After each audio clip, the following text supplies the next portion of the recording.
Okay, I'm reloaded. Big Pacino here. This is gonna be a Lowrider showcase video. I was thinking for about a few months about what can I do with July 4th coming and 250th anniversary, so-called, of the founding of this country, which really wasn't founded until they drafted the Constitution, if you want to be honest. That was the 13 colonies that was formed, and it gets murky. You want to get into different history, facts, and whatnot, but oh well. It's come and now it's gone, and I decided to do a video, and this is content I came up with. And little facts, it pretty much started with me getting this Lowrider right here that's on the turntable, even though I've collected others before this. And this one right here is a blue 1961 Chevy Impala SS409 from Johnny Lightning, the Street Freak, Johnny Lightning, like I said before, the Street Freaks collection. But they have a sub series, I should say series, but they have a sub series, which in that series called Scraping, and it is 2025 release one. Like I said, it's a blue 61 Chevy Impala SS409. It is clean. It's so clean. I got this from either Target. Might have got this from Hobby Lobby. But I had to have this. I snatched this off the pegs automatically before I started filming my peg hunting video.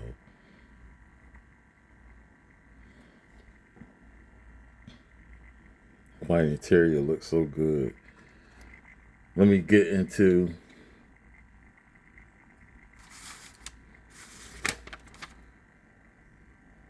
some mainline models before my time gets away from me. What we got right here is the custom 1959 Cadillac. It's supposed to be an Eldorado. Debuted in 2002, first editions. Designed by Mark Jones. Discontinued in 2011, unfortunately. This is the Hall of Fame Greatest Rides 2003. Color variation in metallic dark blue. It has gray tribal design on the side and hood, even though it looks white to me. They said, I think they may have got that wrong on the Hot Wheels wiki. It looks white to me. I see some red in there, like highlights. I mean, or what do you call them? Yeah, highlights or trim or whatever. Pinstriping, I should say. The taillights are done on this, but the headlights aren't. See them two red bulbs at the top? So they did the taillights on the fence. It has a chrome plastic base, clear windows, white interior, PC6 wheels. Like I said, based on a real life 1959 Cadillac Eldorado. Has been customized with the casting has a customized chopped roof line. The designs are Aztec tribal inspired on the sides and hood. The stance is low, but I don't think in real life it would have hydraulics. It would probably have air bag suspension, or what they call air ride. Air ride is more of a brand name though. So sweet for a mainline. Next, what we have is a 1964 Impala that debuted in 2004. First editions designed by Dave Wise. This is the laying low color variation 2026. I just got this. Of course, it's famously got the treasure hunt version, which I have yet to find. Everybody is using or reselling or whatever. A lot of people are using this car to customizers for some awesome designs because I belong to a Lowrider diecast page. This is Metal Flake Cyan, which is kind of like a bluish. I don't know, like a turquoise, kind of close to it. Pinstriping on sides and hood, like I said. Chrome plastic base.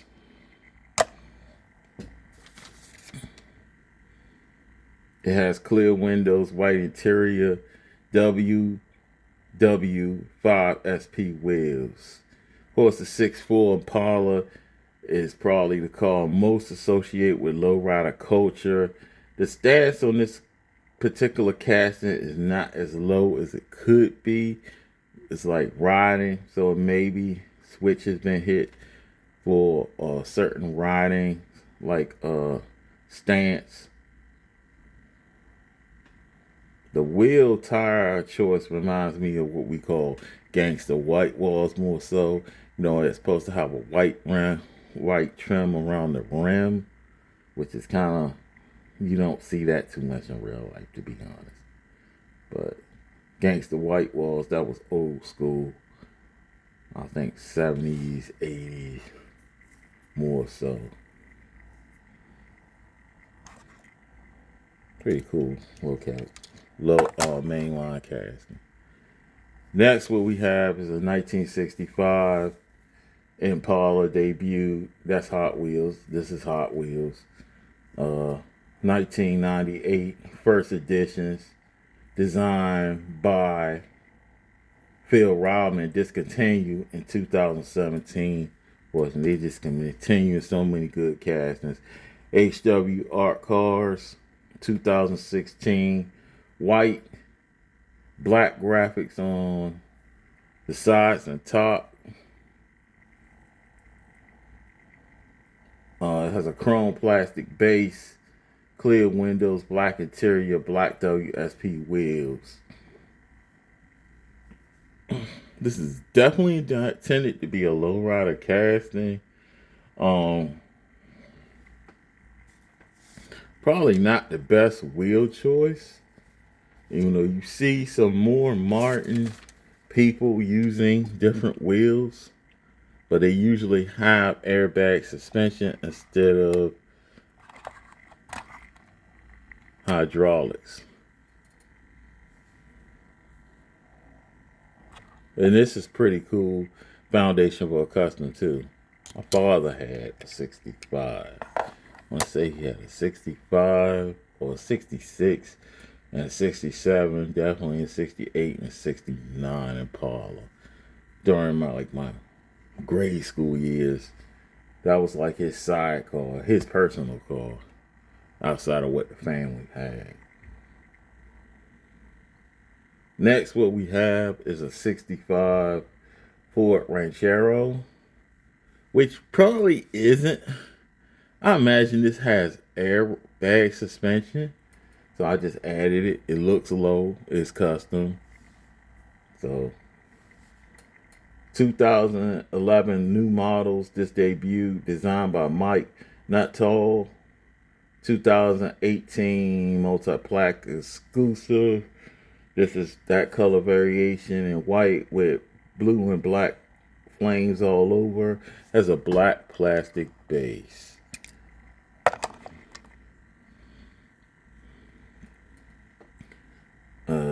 Tinted blue windows, chrome interior, chrome blue trim.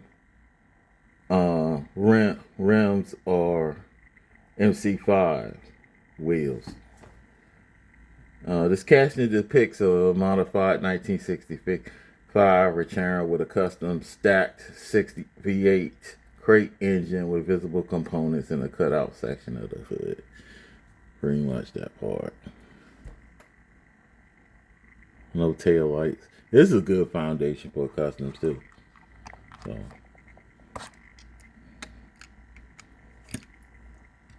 next, what we have, and this is probably, I think we got one more Hot Wheels. No, we don't. We're out of Hot Wheels. It's the last one. It's a premium Hot Wheels. This is a 1965 Pontiac GTO, debuted in HW Boulevard.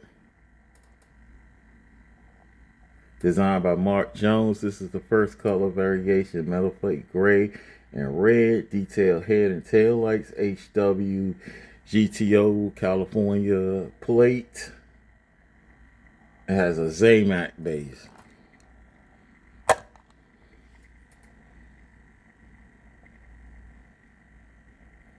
Clear windows, gray interior, black CD GRR LW 5 wheels. And I imagine, even though this looks like more of a muscle car build, it's kind of what, I don't know if it's pro touring or what do you call it, but this would more so, you can tell by the stance in real life, will have airbag suspension. So more of like a show car type thing. And it's actually based on a real car that was owned by Hot Wheels designer Alec Tam.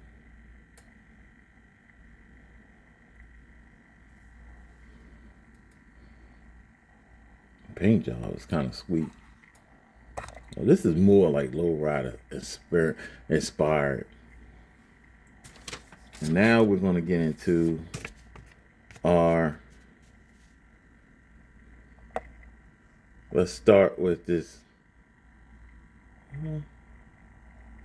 We'll go old school. The Greenlight, we got the Ford 1947 Ford Deluxe convertible that came out in 2024. And a lot of early low riders, believe it or not, were Ford or Mercury two-doors in the late 40s, early 50s. I think in the early 50s, when the Chevy fleet line was introduced, it kind of took over and became the car of choice, be customized, followed by the Chevy Bel Air and the Chevy Impala.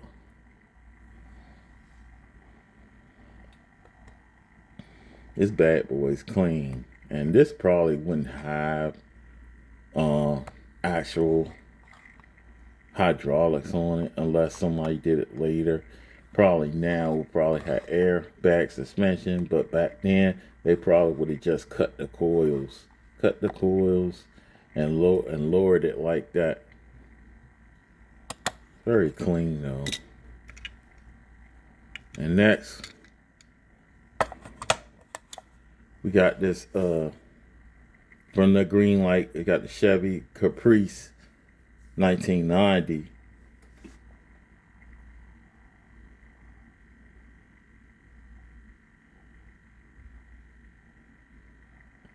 More of a Martin take on it, and it does have the spokes, which these are supposed to be probably Dayton's, probably not, because there are other rims. Even though Dayton rims are well known, used on lowriders, there are other brands who make rims, wheels though, are more affordable, probably not as durable though. Paint job is very good on this one. And the pinstriping again.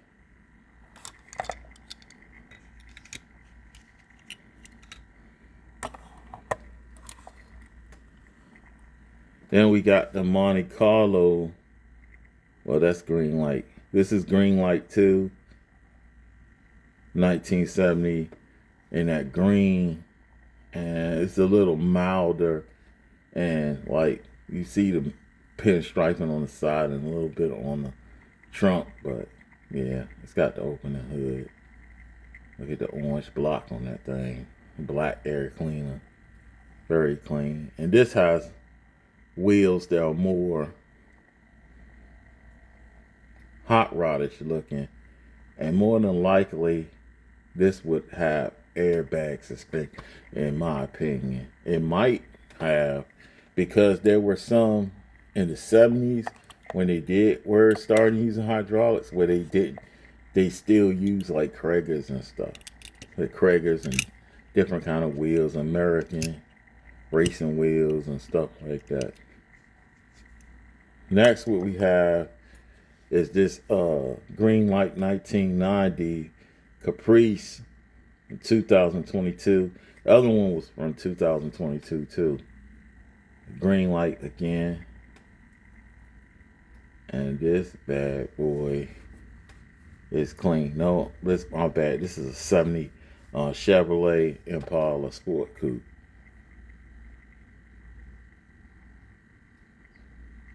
Similar to the way my father's 78 looked. Not the 69. The 69 kind of had the same tail lights, but they changed the front grill. The paint job on this is incredible.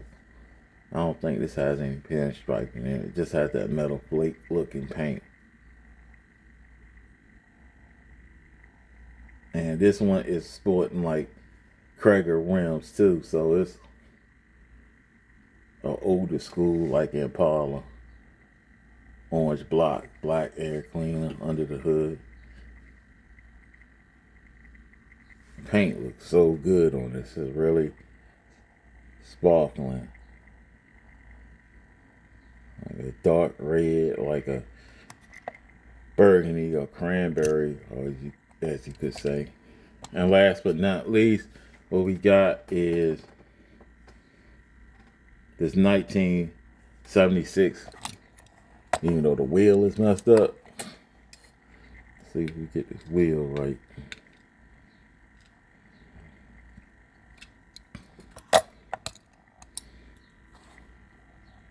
And we got it somewhat right. Got a 1976 Cadillac Coupe de Ville from Auto World. And my father actually had a 76, like when I was a teenager. I think he had like a 76. He had two Cadillacs. One was gray, one was burgundy. But he didn't have no Lowrider stuffing up there. None. He just had it like it was. Factory. More factory looking. Kept them clean though. And this is so clean. With the white half vinyl top. White interior, and that gold pinstriping, or scallops. What is called scallops when it's bigger like that.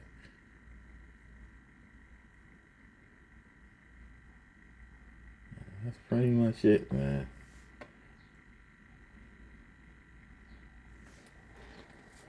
I want to thank the subscribers for holding me down, and regular random viewers who come up on this channel. I hope you decide to hit the subscription, hit the notification button, leave a like or a dislike behind. It's up to you. And as far as lowriding, it started in the late 40s, early 50s, mainly brought to us by Mexicans, you know. When they came, California, Texas, and a couple of them border states originally were belonging to Mexico. It is what it is. We're going to talk about American history. I think from the 70s, late 70s to the 80s, it kind of, definitely African Americans really embraced the lowrider culture. And then you had, of course, the surfer culture, which is mainly blancos, white Americans and white males. Surfer cultures, they embraced it and used elements of the lowrider culture for their vehicles. That's where the air ride and all that came. And then you even have some Asians who embraced the culture. It's real popular in Hawaii and I want to say Japan too.